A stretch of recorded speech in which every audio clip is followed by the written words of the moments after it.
ॐ अज्ञानतिमिरान्धस्य ज्ञानाञ्जनशलाकया चक्षुरुन्मिलितं येन तस्मै श्रीगुरवे नमः।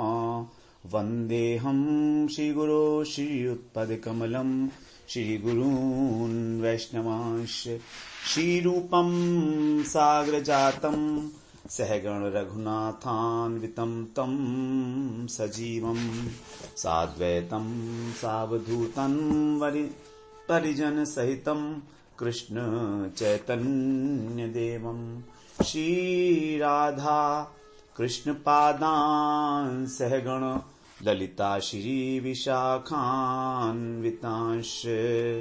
तमादिदेवं करुणानिधानं तमालवर्णं सुहितावतारम् अपार संसार समुद्र सेतुं भजामहे भागवत स्वरूपम्। हे देव हे दैत हे भुवनैक बंधो हे कृष्ण हे चपल हे करुणैक सिंधो हे नाथ हे रमण हे नयनाभिराम हा हा कदानुभवितासि पदं दशोर्मे। श्री कृष्ण चैतन्य प्रभो नित्यानंद श्री अद्वैत गदाधर शिवसदि गौरभक्त वृंद। हरे कृष्णा कृष्णा कृष्णा हरे हरे हरे राम राम राम हरे हरे। हरे कृष्णा। सर्वप्रथम मैं अपने गुरुपाद पद्म ओम विष्णुपाद अष्टोत्तरशत श्री श्रीमद् भक्ति वेदांत माधव गोसाई महाराज के चरण कमलों में अनंत कोटि दंडवत प्रणाम ज्ञापन करता हूं। हम लोग श्रीमद् भागवत पुराण में दशम स्कंध में 21वां अध्याय श्रवण कर रहे हैं वेणु गीत के नाम से, जिसमें गोपियां पूर्व राग की स्थिति में, पूर्व राग जो है ये एक विप्रलंब का पहला पार्ट है। पहले होता है पूर्व राग विप्रलंब में,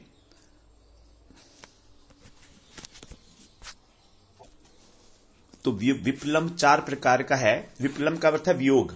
ये 4 प्रकार से होता है। एक तो पूर्व राग, उसके बाद फिर मान, प्रेम वैचित्र्य और प्रवास। इसमें जो पूर्व राग है इसका यहां पर वर्णन किया गया है, अर्थात जो राग जो है केवल सुनकर अथवा देखकर होता है, अभी मिलन नहीं हुआ है नायक नायिका का, तो उससे पहले जो राग होता है उसको बोलते हैं, राग का मतलब आसक्ति रति, तो ये जो हो गया है ये इसको पूर्व राग बोलते हैं। तो अभी तक गोपियों ने भगवान को जो है देखा तो है और सुना भी है, लेकिन उनका मिलन नहीं हुआ है कृष्ण के साथ किसी भी प्रकार। तो इस प्रकार से यहां पर जो है गोपियां अत्यंत दीनता को धारण करके, क्योंकि अब प्रेम उनके हृदय में उत्पन्न हो गया है कृष्ण के प्रति, तो अपने को सभी से दीनहीन मान रही हैं। सखाओं से हमने श्रवण किया, सखाओं से किस प्रकार वो दीन है, क्योंकि सखा जो है वन में उनका स्पर्श करते हैं, उनके साथ नृत्य करते हैं, खेलते हैं, उनका दर्शन करते हैं। इसके बाद वेणु, जो वेणु उनके अधर पर रहती है हमेशा, उसको भगवान जो है अपने फेंटे पर लगाए रखते हैं, हाथों में रखते हैं, अधरामृत का पान करती है। वृंदावन की भूमि ये भगवान के चरण चिन्हों से सुशोभित है, तो इनके सौभाग्य का वर्णन करती हुई गोपियां अपने से तुलना करती हैं कि देखो तो हम तो गोप जाति में उत्पन्न हुई हैं और ये भी गोप हैं, तो भी हमारा इन पर अधिकार होना चाहिए। जाति तो एक है, लेकिन फिर भी हम कितने दुर्भागी हैं। हम अपने घर के अंदर बंद हैं, हम बाहर नहीं, दर्शन भी नहीं कर सकती स्वच्छंद रूप से इनका। यहां तक कि जो हिरणी है वो भी इनका दर्शन करती है अपने पति मृगसार मृग के साथ, और स्वर्ग की देवियां वो भी अपने अपने पतियों के साथ विमान में आकर और इनका दर्शन करती हैं और मुग्ध हो जाती हैं। वो काम के वेग से उनकी वेणी शिथिल हो जाती है, पुष्प झड़ने लगते हैं, उनकी ये अवस्था हो जाती है और वो मूर्छित होकर अपने पतियों की गोद में ढुलक जाती हैं। तो इस सब की स्थिति देखकर उनकी अब इच्छा होती है कि हे ब्रह्मा जी, हमको अगला जन्म दो तो कभी स्थावर योनि में दे देना, अथवा पशु योनि में दे देना, हिरणी बना देना हमको, अथवा स्वर्ग की देवी बना देना। किसी भी लोक में जाएं हम, कृष्ण का ही हमको लगातार दर्शन मिलता रहे। इस प्रकार से अब 8वें श्लोक 13वें श्लोक में यहां पर अब गोपियां जो हैं सौभाग्य का वर्णन कर रही है, गाय और बछड़ों का सौभाग्य क्या है।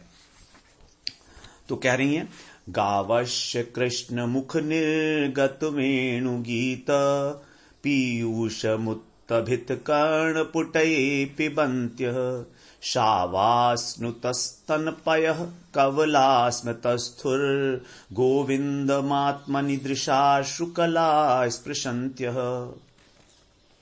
गावः अर्थात जो गायें हैं, बहुवचन है। और क्या करती हैं वो गायें? कहती हैं कि इन देवियों की बात तो छोड़ो, ये तो ऊपर विमान में स्थित हैं, इनके पास तो शक्ति भी है, कुछ भी कर सकती हैं, देवता भी हैं साथ में इनके, लेकिन इन गायों को देखो, ये कृष्ण मुख निर्गत, जब कृष्ण के मुख से, श्री मुख से जो निकली हुई वेणु गीत अर्थात वेणु का गीत है, जब कृष्ण जो हैं अपने मुख से वेणु के अंदर मधुर स्वर भरते हैं, तो पीयूषम उत्तभित कर्णपुटई, उसमें से जो मधुर संगीत निकलता है, जो अमृत निकलता है, उस अमृत का ये गाये किस प्रकार से पिबंती पान कर रही हैं। कैसे पान कर रही? उत्तभित कर्णपुटई, जो कान रूपी इनके दो दोने हैं, उन दोनों को ऊपर उठाकर, उत्तभित, तो दोनों कानों को, कान रूपी दोनों को ऊंचे करके इसका पान कर रही हैं, मधुर संगीत का, वेणु की ध्वनि का, क्योंकि वो अमृत है। और अमृत है इसलिए वो चाहती नहीं है कि इसका एक बूंद भी बाहर छलक जाए, इसलिए उन्होंने अपने कानों को ऊपर उठा लिया है, दोने की भांति। जैसे हम लोग जब जूस वगैरह पीते हैं तो ग्लास के अंदर उसको एक बूंद भी नहीं छोड़ते, पूरा का पूरा पी जाते हैं, ये अमृत के समान है। और इसके अतिरिक्त अब बता रहे हैं शावा। शावा मतलब जो उनके बछड़े हैं छोटे छोटे, वो क्या कर रहे हैं? कवला, उनके मुख के अंदर कवल है, और वे वास्तव में स्म तस्थु स्तब्ध रह जाते हैं, अर्थात उनके अंदर सात्विक भावों में से एक भाव है स्तंभ, उसके अंदर जो है स्तंभ वृत्ति हो जाती है, स्तब्ध हो जाता है व्यक्ति, कुछ भी नहीं कर पाता, सारी इंद्रियां जो है निश्चेष्ट हो जाती हैं। तो ये क्या करते हैं, गाय के बछड़े जो हैं उनको गोविंदम आत्मनि दृशा, जब उनको स्पर्श करते हैं, जब अपनी मां का जो स्तन से दूध पान करने वाले जो बछड़े हैं शावा, वे दूध के कवल को, क्योंकि जब दूध पीते हैं तो स्तन में मुंह लगाए हुए हैं गाय के, अपनी मां के, तो वो दूध रूपी कवल को जहां का तहीं छोड़ देते हैं, स्तब्ध हो जाते हैं, निगल नहीं पाते उसको। तस्तु माने स्तब्ध रह जाना, और फिर जहां के तहां गले में रह जाता है उनका जो वो घूंट है दूध की, वो वहीं की वहीं रह जाती है जहां है। और फिर क्या करते हैं वो? अश्रुकला, उनके नेत्रों से, और गोविंद को वो अपने हृदय में ले जाते हैं, जो बछड़े हैं वो अपने हृदय में ले जाते हैं, और फिर उनके नेत्रों से अश्रुकला, अश्रुकला मतलब आंसू छलछलाने लगते हैं। इस प्रकार से जब वो स्पृशन्ति है, उनको अपने हृदय में ले जाकर, जब उनको अपने हृदय में ले जाकर वो उनका आलिंगन करते हैं कृष्ण का, तब उनके आंसू छलछला पड़ते हैं, और जो गाय के थन से दूध निकल रहा था वो गले में ही रह जाता है, उसको ना निगल पा रहे हैं ना पी पा रहे हैं, ये हालत हो जाती है। वहीं विराजमान कर देते हैं, गाय वहीं विराजमान कर देती हैं अपने हृदय में ले जाकर कृष्ण को।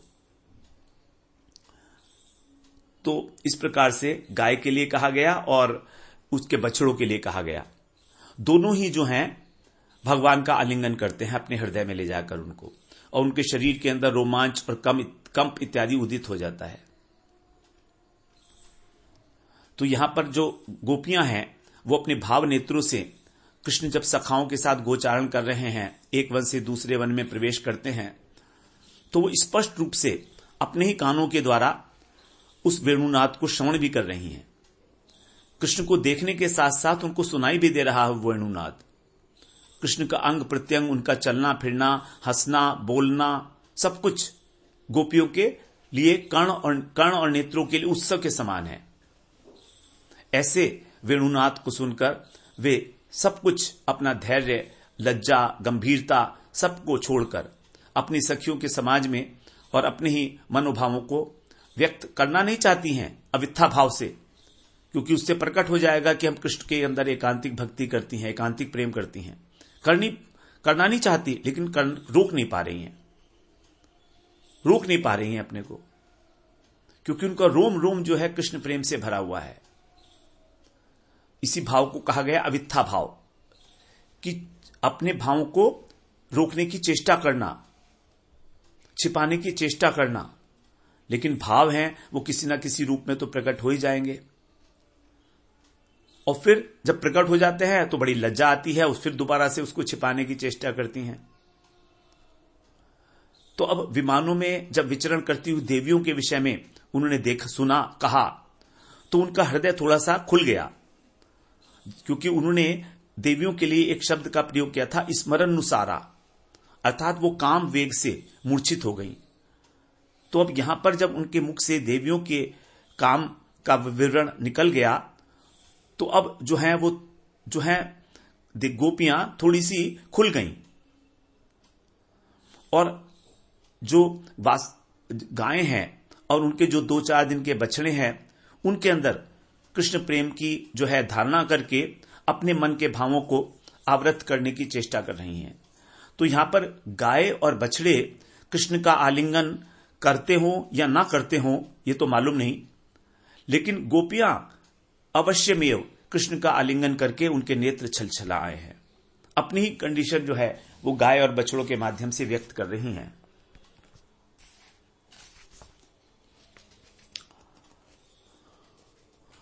तो देवियों के विषय में कोई भी ये कह सकता है कि देवियां तो जो होती हैं, देवांगनाएं जो होती हैं, वो तो भोग के अंदर लगी ही होती हैं, नाना प्रकार के भाव जो है उसके अंदर व्यक्त करने में वो निपुण होती हैं। इसलिए हो सकता है कि श्याम सुंदर के इस प्रकार का जो स्वरूप है, इस प्रकार का जो रूप है, उसको देखकर और वो मुग्ध हो गई हो सकता है, क्योंकि कृष्ण जो हैं उनके अंग प्रत्यंग और उनकी जो रूप माधुरी है, उनकी जो वेणु माधुरी है, उनकी जो गुण माधुरी है, उसके प्रति कोई भी आकर्षित ना हो, ऐसा हो ही नहीं सकता। और देवांगनाएं जो हैं इस कला के अंदर निपुण हैं, वो इसको पहचानती हैं। तो प्रत्येक व्यक्ति जो है, जो भी विवेक संपन्न व्यक्ति है, वो भी अपने तन मन की सुध जो है खो बैठता है। तो यहां पर कह रही हैं कि वो देवियां अपनी सुध बुध खो बैठी, वो तो ठीक ही है, उनके अनुरूप भी है, क्योंकि उनके अंदर विवेक शक्ति है। लेकिन ये जो गायें हैं, ये तो पशु हैं, इनके अंदर भी उसी प्रकार का भाव उत्पन्न हो रहा है।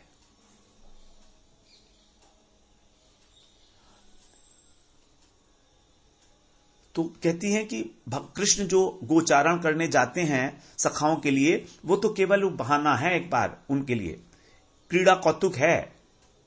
वास्तव में तो वो हमको ही आवाहन कर रहे हैं इस वेणुनाद के द्वारा। और वेणुनाद ऐसा है उनका कि सारे के सारे पशु पक्षी, नदी, पर्वत सभी जो है परमानंद में डूब जाते हैं, सभी जो है चेतना को प्राप्त हो जाते हैं, जड़ वस्तु भी चेतन हो जाती है।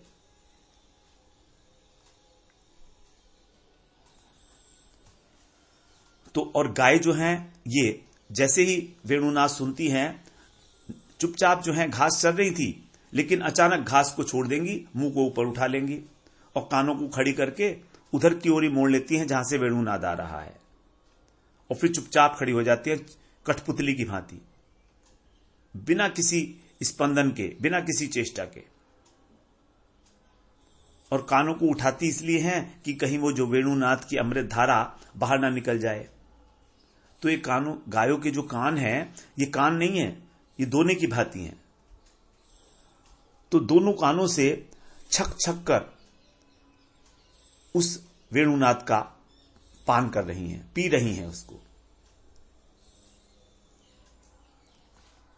तो गाय जो हैं, ये हो सकता है इनमें विवेक शक्ति ना हो इतनी परिष्कृत रूप से जिस प्रकार देव पत्नियों में है, तो भी उसके माधुर्य का आस्वादन करने में ये पूरी प्रकार से समर्थ हैं।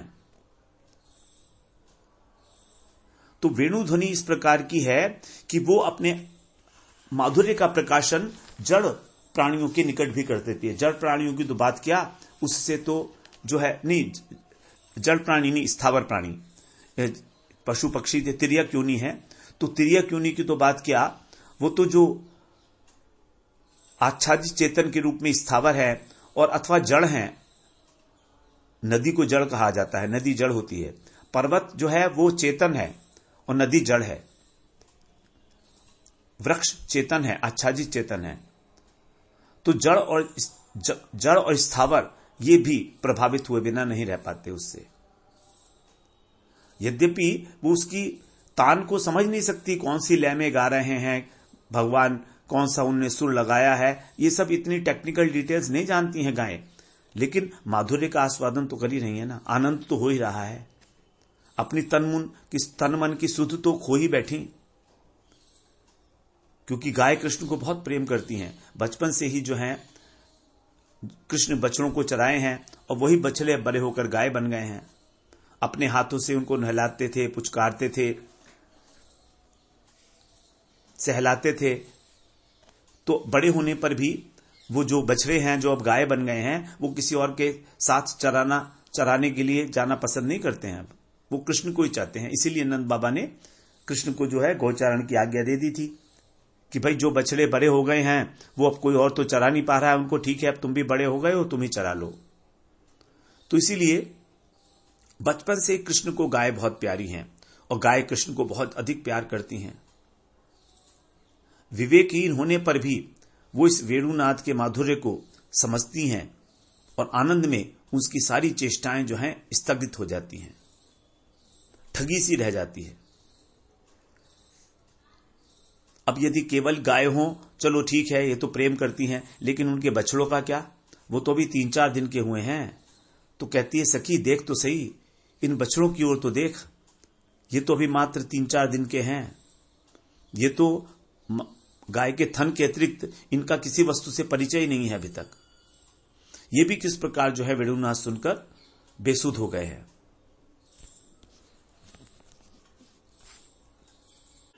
सभी ग्रंथों में इस प्रकार का जो वर्णन है वो पाया जाता है। गोपाल चंपू में जीव गोस्वामी पाद ने भी इसी प्रकार से वर्णन किया है गायों की स्थिति का।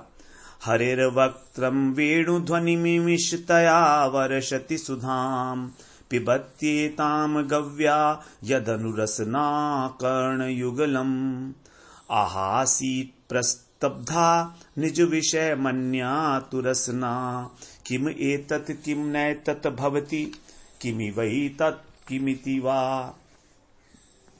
अर्थात जो श्री हरि का मुख कमल है वक्त्रम, उसमें से वो अवश्य ही वेणुनाद के चल से सुधा का वर्षण कर रहा है, अमृत का वर्षण कर रहा है।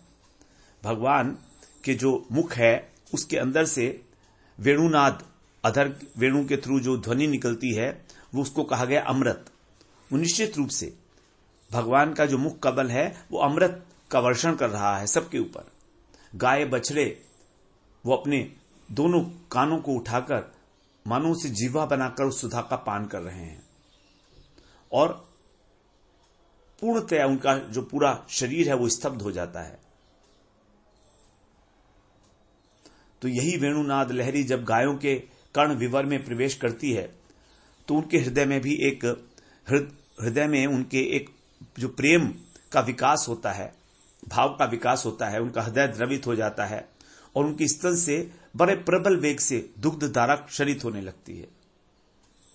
साधारणतः गाय तभी दूध देती है जब उसका बछड़ा उसके पास होता है। बच्चों को देखकर वत्सलता के कारण गाय की दुग्ध धारा निकलती है, लेकिन यहां पर वृंदावन में जो विचरण करने वाली कृष्ण की प्यारी गायें हैं उनके स्तन में दूध इस प्रकार से नहीं आता अपने बछड़ों को देखकर, बल्कि जब वे कृष्ण का दर्शन करती हैं, उनके अंगों का स्पर्श पाती हैं अथवा उनका वेणुनाद सुनती हैं, तभी उनके स्तन से स्वतः दुग्ध धारा निकलने लगती है।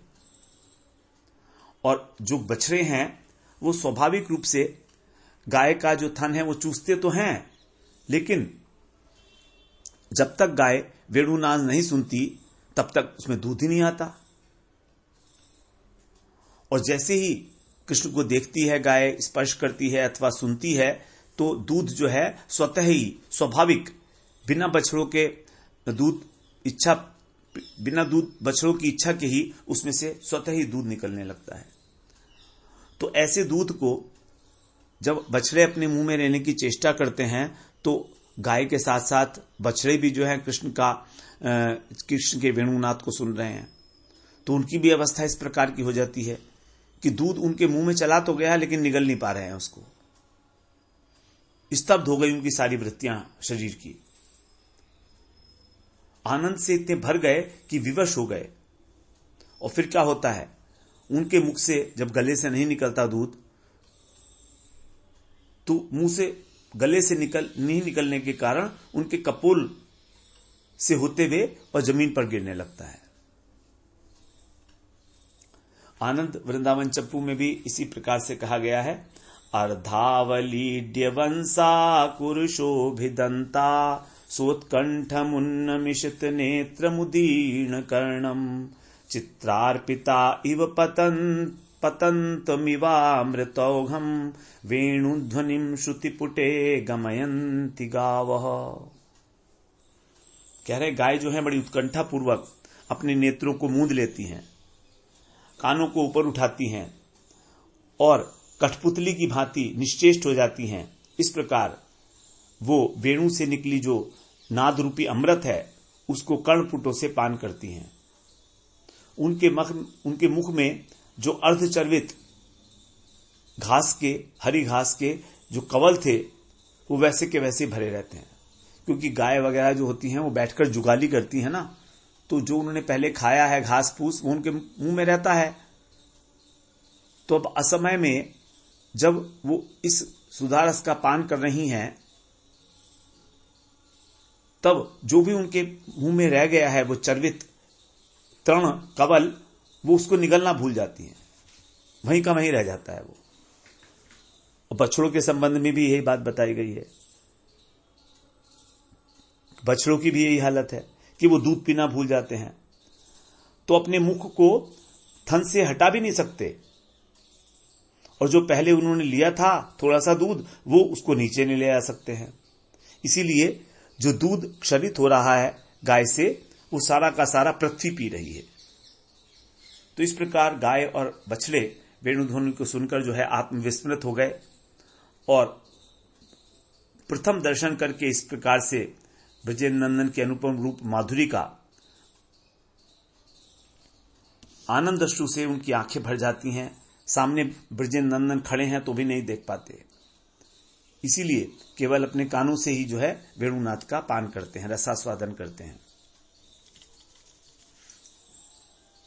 तो ऐसा लगता है कि जो वात्सल्य प्रेम की आधार हैं ये गाय, यद्यपि बाहरी रूप से कृष्ण को लाड़ प्यार नहीं कर सकती, अपनी गोद में नहीं बिठा सकती, तो भी उन श्याम सुंदर को अपने हृदय की गोद में बिठाकर और विफोर उठती हैं, और इस प्रकार ये अपने जीवन को सार्थक करती हैं।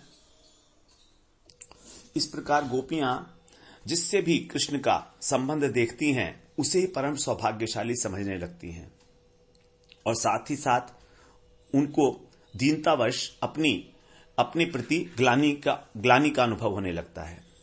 अपने को वो दुर्भाग्यशाली समझती हैं कि हमारा ऐसा भाग्य क्यों नहीं हुआ, अहो हम लोग जो हैं गाय बन जाती हैं, इस वृंदावन में तो गोपी जन्म भी हमारा सार्थक नहीं हो पा रहा है, तो गाय बनती तो कम से कम सार्थक होता। ये गायें जो हैं कृष्ण की वेणुध्वनि सुनती हैं, उनका दर्शन करती हैं, देह दैहिक सब कुछ भूल जाती हैं, यहां तक कि अपने जो बच्चे हैं बछड़े हैं उनको भी भूल जाती हैं। उनके मुख के अंदर जो घास का तिनका है वो वहीं का वहीं रह जाता है, और उनके थनों से निरंतर जो है दूध क्षरित होने लगता है। तो इनको अपने बच्चों की भी, जो अभी 2-3 दिन के ही हैं, उनकी भी सुध नहीं रहती। हमको देखो हम कितनी दुर्भाग्यशालिनी हैं, वेणुनाद सुन के हम कुछ भी नहीं हो, हमारे को अपनी देह गेह की सुध भूल ही नहीं पाते हम। ऐसा है लोग तो दूर की बात है, हम तो अपने घर के बंधन को ही नहीं छोड़ पा रहे हैं। बड़े खेद की बात है कि हम लोग कृष्ण के पास नहीं जा सकते, उस माधुर्य के अंदर हम लोग अवगाहन नहीं कर सकते, जिसमें सारा का सारा ब्रज जो है वो निमज्जित हो गया है वेणुनाद को सुनकर। तो हमारा जीवन इस प्रकार से व्यर्थ है। हमसे कोटि गुणा श्रेष्ठ तो एक गाय और बछड़े का जीवन है। तो जो लोग कृष्ण के संबंध से अपना सब कुछ भूल जाते हैं, विस्मृत कर जाते हैं, संसार उनका विस्मृत हो जाता है, वही वास्तव में भाग्यशाली हैं और उन्हीं का जीवन सार्थक है। रघुनाथ दास गोस्वामी कहते हैं, यत किंचित तृण गुल्म की कटमुखम गोष्ठे समस्तम हि तत् सर्वानंदमयम मुकुंद दयितम लीलानुकूलम परम। अर्थात ब्रज के जो तृण हैं, गुल्म हैं, लता, कीट पतंग, सर्प, पशु पक्षी, ये सभी कृष्ण के प्रिय हैं, क्योंकि ये भगवान की लीलाओं में उनके सहायक हैं, उनका पुष्टिकरण करते हैं। और सभी जितने भी हैं ये अपराकृत तत्व हैं, ये कोई भी जड़ नहीं है। इनका जो शरीर है भौतिक शरीर नहीं है, जैसे हमारा हाड़ मांस का शरीर। ये कृष्ण का आनंद वर्धन करने के लिए ही वहां पर आए हैं ब्रज में। तो किसी भक्त के मन में वृंदावन में वृक्ष बनने का लोभ क्यों नहीं होता? क्यों वो ये नहीं चाहता कि कृष्ण कभी मेरी गोदी में बैठकर मेरे फलों का आस्वादन करें, कभी मेरी डालियों के ऊपर चढ़ें? डालियां मेरे अंग हैं। इस प्रकार की अनेक मधुर स्मृतियों की पुष्टि के लिए जब कोई साधक वृक्ष बनना चाहता है तो वो भी उसका उत्कृष्ट एक उसका सौभाग्य है। तो यहां पर चर अचर प्राणी कोई भी क्यों न हो, यदि किसी प्रकार से कृष्ण के संबंध की गंध भी है तो वो सौभाग्यशाली है। और यही वास्तविकता है। यदि हम अपने जीवन में कृष्ण को उतार लें किसी प्रकार, अथवा अपने जितने भी कार्यकलाप हैं उन सबको कृष्ण से संबंधित करते हैं, तो वही हमारा जो है कर्म सेवा बन जाएगा भगवान की। वृंदावन में वास करने का यही एकमात्र तरीका है, यही एक पद्धति है, यही एक रीति है कि भगवान के नामों का, गुणों का, भगवान के नाम रूप गुण लीला का श्रवण करना, कीर्तन करना और अपनी प्रत्येक क्रिया को भगवान से जोड़ देना कि अब जो कुछ भी क्रियाएं हो रही हैं वो सब कृष्ण की प्रसन्नता के लिए, मेरे लिए कुछ नहीं।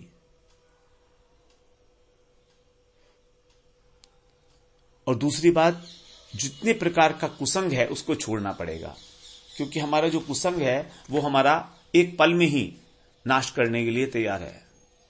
चाहे हमने बहुत सत्संग किया 10 वर्ष तक, तो भी यदि हमारा कुसंग हो गया कभी किसी समय तो हमारा तुरंत नाश हो जाएगा। इसका यह मतलब नहीं है कि कुसंग ज्यादा पावरफुल है सत्संग से, ऐसा नहीं है। सत्संग की महिमा तो बहुत बताई गई है। एक क्षण का सत्संग भी हमारा जीवन परिवर्तन कर सकता है। लेकिन यहां कुसंग की महिमा इसलिए बता रहे हैं क्योंकि कुसंग का हमारा जन्म जन्मांतर का अभ्यास है। करोड़ों जन्मों तक हम कुसंग में रहे हैं। यदि हम सत्संग करते तो हमारा कभी उद्धार हो भी जाता। पूर्व अभ्यासेन कौन्तेय, भगवान ने कहा है ना, जिसे योग भ्रष्ट पुरुष के लिए पूर्व अभ्यास के द्वारा उसको तुरंत वो ज्ञान हो जाता है और वो भगवत तत्व की ओर आकर्षित हो जाता है। तो यहां पर तो भगवान ने कहा था कि जो अभ्यास उसने मेरे को प्राप्त करने के लिए किया है, वही बात जो है कुसंग के लिए भी अप्लाई होगी कि पूर्व जन्म का जो बहुत बड़ा बड़ा कुसंग है हमारा, वही हमको थोड़ा सा भी कुसंग मिलने पर हमको हमारा 10 वर्ष का 20 वर्ष का जो सत्संग है उसको भी छिपा लेता है। तो एक कुसंग की ताकत नहीं है, बल्कि ये पूर्व अभ्यास की ताकत है, क्योंकि हमारी बुद्धि उसके साथ तुरंत एक हो जाती है और वही मानने लगती है जो पुराने जन्म के अनुसार संस्कार बने हुए हैं। अब हम लोग 14वें श्लोक में प्रवेश करते हैं। यहां पर अब पक्षियों के सौभाग्य का वर्णन किया जा रहा है। कह रही हैं गोपियां, प्रायो बताम्ब विहगा मुनयो वनेस्मिन् कृष्णेक्षितं तदुदितं कलवेणुगीतम् आरुह्य ये द्रुम भुजान रुचिर प्रवालान शृण्वन्ति मीलित दृशो विगतान्यवाचः।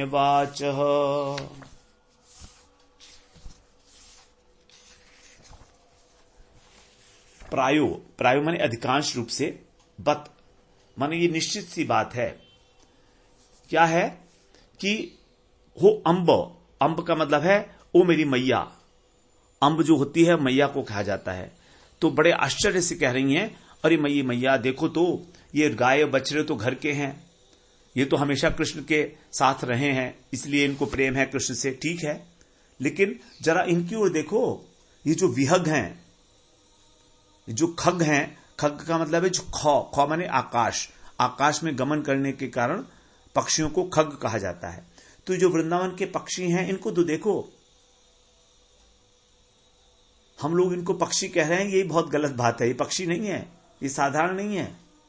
फिर क्या है भैया? ये कह रहे हैं, सच्ची बताऊं ये क्या क्या है? ये मुनेय, ये बड़े बड़े मुनि हैं। और वने अस्मिन, इस वृंदावन के अंदर, वृंदावन में ये क्या कर रहे हैं? कृष्ण ईक्षितम, कृष्ण का जो सुंदर मुख है उसको देखकर, और तद उदितम, उससे जो उत्पन्न हुई, कल वेणु गीतम, वेणु की जो मधुर वाणी है, कल माने सुंदर, मधुर, उसको ये जब श्रवण करते हैं चुपचाप बैठकर डालियों पर, तो क्या करते हैं? मीलित दृशो, अच्छा अपनी आंखों को बंद ना ही करते, आधा खुला आधा बंद, इस प्रकार की आंखें हैं।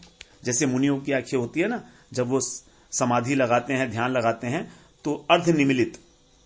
तो इस प्रकार से ये मिलित आंखों के द्वारा, अर्ध निमिलित आंखों के द्वारा, और विगत अन्य वाचः, विगत माने उससे दूर हो जाते हैं। किससे? अन्य वाचः, जो कलरव करते हैं। कलरव कौन सा? जो कृष्ण से संबंधित नहीं है, ऐसा। तो बिल्कुल चुपचाप हो जाते हैं, कुछ भी कोलाहल नहीं करते, केवल वंशी का जो त्रिभुवन मोहन संगीत है उसको सुनते रहते हैं। इनका जीवन कितना धन्य है, देखो तो। प्रायो बताम्ब विहगा मुनियो वनेस्मिन, ये मुनियों की भांति हैं। जैसे आत्माराम आप्तकान मुनि होते हैं, वो बिल्कुल जो है अर्ध निमिलित नेत्रों के द्वारा, और सब कुछ अन्य कलरव, अन्य वाचक विगत, अर्थात किसी प्रकार की सांसारिक चर्चा को ना करके और चुपचाप मौन बैठे रहते हैं, मौन को धारण कर लेते हैं।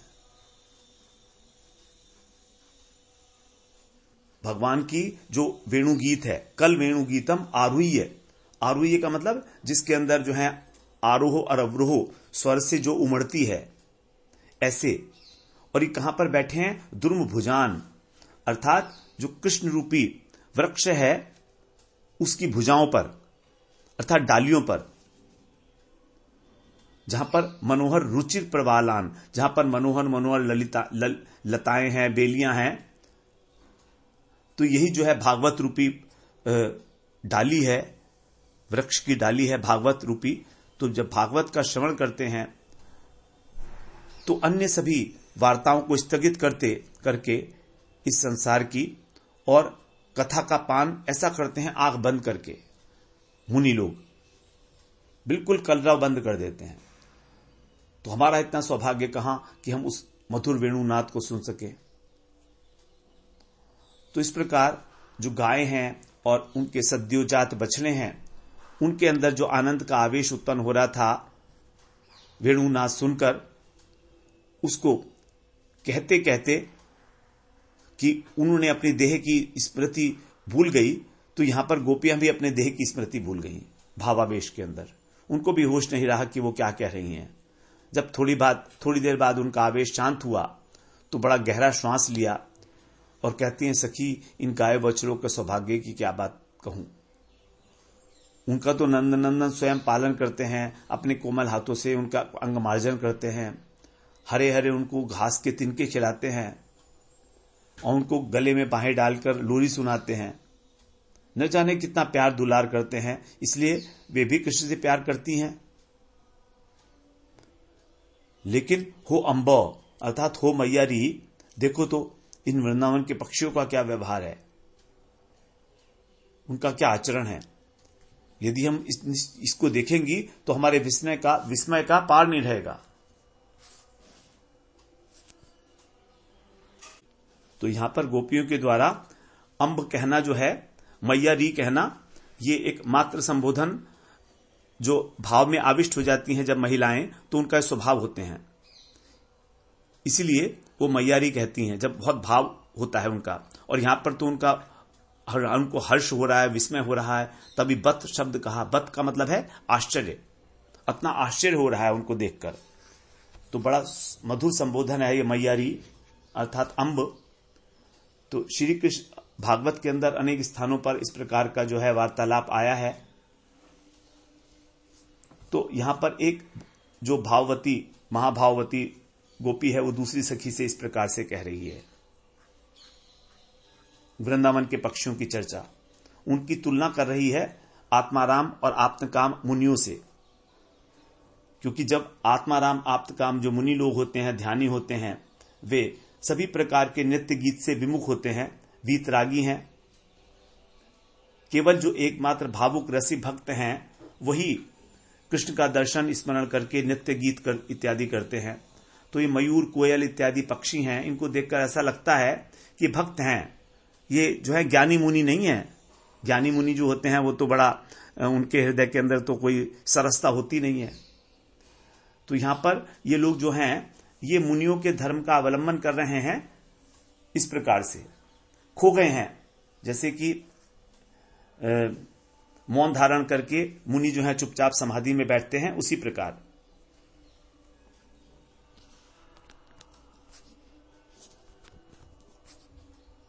तो बड़ी सघन पत्रावली के बीच में बैठते हैं जानबूझकर, क्योंकि उनको मालूम है कि वेणु का ध्वनि सुन के जो है अपना तन मन हम भूल जाएंगे, तो हो सकता है नीचे भी गिर जाएं।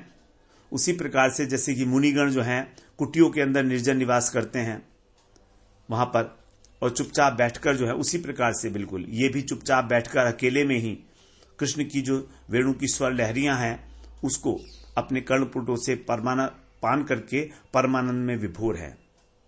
इसलिए इनकी आंखें जो हैं वो अर्धनिमीलित हो गई हैं, अर्थात ये अपने देह का भान भूल गए हैं। वेणुनाथ के अतिरिक्त जगत में और कुछ भी है ये इनको बिल्कुल अनुभव नहीं हो रहा है। सारे निश्चेष्ट हो गए हैं, न पूजन न कलरव, कुछ नहीं करते हैं, न कुछ देखते हैं, न कुछ खाते हैं। बस कभी कभी थोड़ा सा अपने पंखों को पुलकायमान करके और चुपचाप आस्वादन करते रहते हैं। मुनि 3 प्रकार के बताए गए हैं, जो ब्रह्म तत्व का मनन करते हैं, जो परमात्म तत्व का, और जो भगवत तत्व का।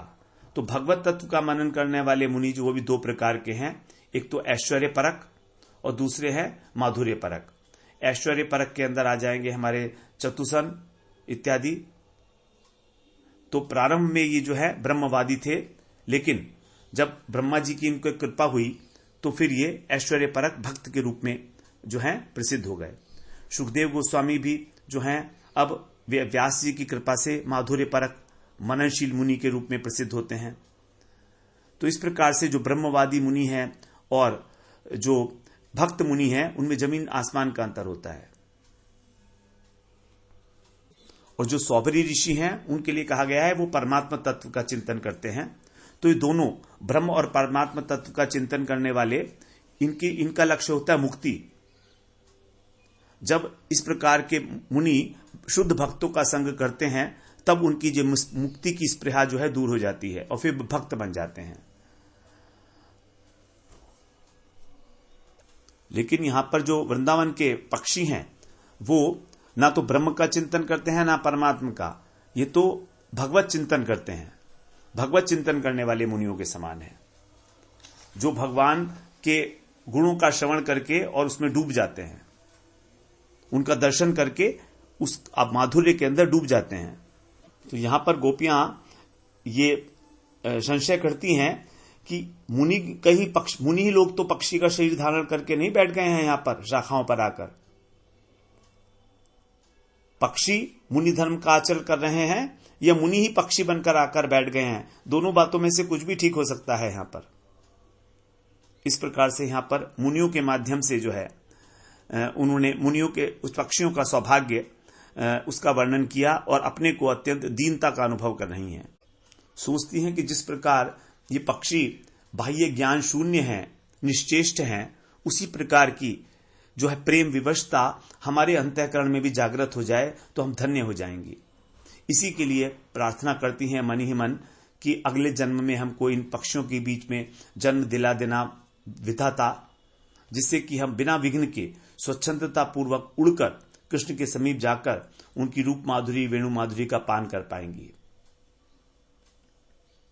और यदि हमको शुक बना दिया तो हमको कृष्ण के हस्त कमल पर बैठने का सौभाग्य भी प्राप्त हो जाएगा, उनका स्पर्श भी प्राप्त होगा। और यदि हम मयूर बन गई तो कृष्ण के वेणु की मधुर तान पर नृत्य करके उनको सुख पहुंचाएंगी। तो कृष्ण को सुख पहुंचाने की लालसा ही गोपियों का एकमात्र उद्देश्य है। फिर अगले सत्र में हम 15वें श्लोक में प्रवेश करते हैं। वांछा कल्पतरुभ्यश्च कृपा सिंधुभ्येव च पतितानां पावनेभ्यो वैष्णवेभ्यो नमो नमः।